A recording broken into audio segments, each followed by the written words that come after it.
ঢাকাই সিনেমার সুপারস্টার শাকিব খানের অভিনয় জীবনের ২৫ বছর পূর্তিছিল গতকাল মঙ্গলবার।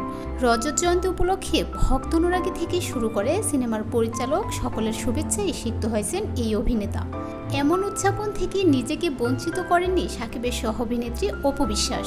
মঙ্গলবার শাকিবকে অভিনন্দন জানিয়ে সামাজিক যোগাযোগ মাধ্যমে একটি পোস্ট দিয়েছেন এই অভিনেত্রী। যদিও ছবির ক্যাপশনে সামান্য রহস্য রেখেছেন এই অভিনেত্রী।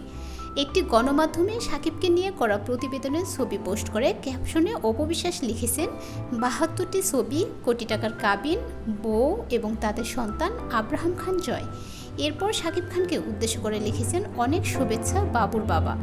সামাজিক যোগাযোগ মাধ্যমে দেওয়া পোস্টে ৭২টি ছবির কথা লিখে একত্রে এই জুটির নির্মিত ছায়াছবির সংখ্যা বোঝানোর চেষ্টা করেছেন অপু বিশ্বাস। তবে কোটি টাকার কাবিন লিখে তিনি কী বোঝাতে চেয়েছেন সেখানে রয়েছে রহস্য। এছাড়াও বউ ও তাদের সন্তানের কথা সবারই জানা।